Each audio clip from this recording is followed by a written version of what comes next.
Nandito ka sa channel na to kasi gusto mo malaman kung paano mag-artificial insemination sa isang aso. So, ang aking alaga nga ay isang chow chow. And every time na may nagpapa-stud sa amin is artificial insemination yung ginagawa namin. Sa mga gustong matuto dyan kung paano ito, I just want you to know guys na hindi lang basta-basta ang pag-inject sa aso. Sa kanilang ari kasi dalawa yung butas niyan. Meron tayo sa itaas at pababa. And kung magkamali ka ng butas na papasukan ay siguradong hindi mabubuntis ito. Ito nga ang isang client namin from Tumawini, Isabela. And pangatlong beses na niya ito magpa-stud sa amin. Actually, sobrang swerte na to kasi kahit sobrang kulit niya pag ini-AI, talagang ang dami niya pa rin mga anak. So, sa unang stud namin, nakapag-produce siya ng 6. Sa pangalawa, 2. And then, sa pangatlo is 6. Ay, actually guys, pang-4 niya na pala to. So, bilang isang shooter, kailangan nyo malaman na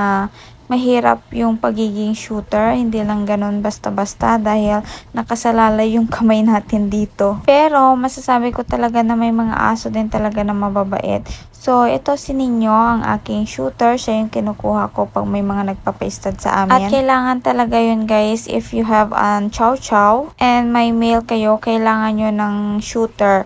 Or else, dati ang ginagawa ko naman, ako yung nag-shooter. Pero sa professional, kailangan talaga may partner ka. So, habang ginagawa ito, kailangan mo munang itaas para sigurado yung sperm ay papasok. Safe naman itong AI guys. Ang dami nga nagsasabi na parang mas safe pa siya kasi hindi na i-stress yung ating mga female. Minsan kasi pag lock yung ginagawa natin, parang mas na-i-stress pa sila. Para sa akin ha, even if yung mga aso ko ay ito talaga yung ginagawa ko, artificial insemination. So, imagine ito lang yun pero nakakapag-produce ng 6, 7, 8. And guys, ipapakita ko sa inyo, ito yung aking aso, si CK, itong kulay cream. So, every client, siya yung nag-i-stud, siya yung may-ari ng mga sperm, kaya naman sobrang ganda ng mga kinakalabasan din ng kanilang mga puppies. Kasi maganda talaga si CK guys, and poging-pogi talaga siya. And kaya AI din yung ginagawa kasi hindi talaga siya makasampa sa bigat ng katawan niya. Kaya guys, kung tatanungin nyo ako kung ano nga ba yung mas